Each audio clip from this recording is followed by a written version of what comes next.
mind that moves the boat. And so in the same way, I thought, this thistledown has some kind of intelligence. It's radial, it's organized, it's beautiful. And it's used that to sail itself with the wind, to enable itself to pull like a little organism playing with the wind. And so in just the same way, each one of us uses the universe to get around. And the universe uses us to play with and to make games and patterns and to do its stuff. So because we seem to be disconnected and entirely sealed within our skin, that is a very deceptive thing, because the skin is not really the boundary of man. You'll notice that in various periods of art, human beings have been shaped in different ways. And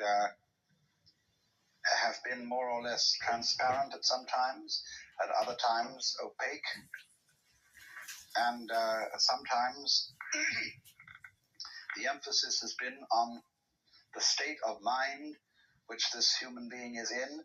At other times the emphasis is on the bodily conformations and so on. In the work of painters today, one sees images that at first sight one doesn't recognize as being human. There was an exhibition at the Museum of Modern Art in New York some years ago called The New Image of Man. And these things didn't look like human beings at all. Some of them did, but that's because what does a human being look like? It depends on your point of view. You see, if you are prejudiced that a human being is only what is inside his skin, then you think that when anybody paints the human being beyond those boundaries, that he's lost the image of man. He hasn't necessarily lost it at all.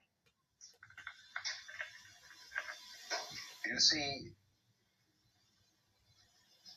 there's an old feeling that the shape of the universe is the shape of man. I don't know if you've ever heard that said.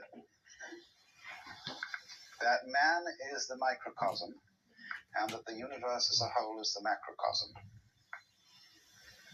Now, as you plumb out into the universe and explore it astronomically, it gets very strange.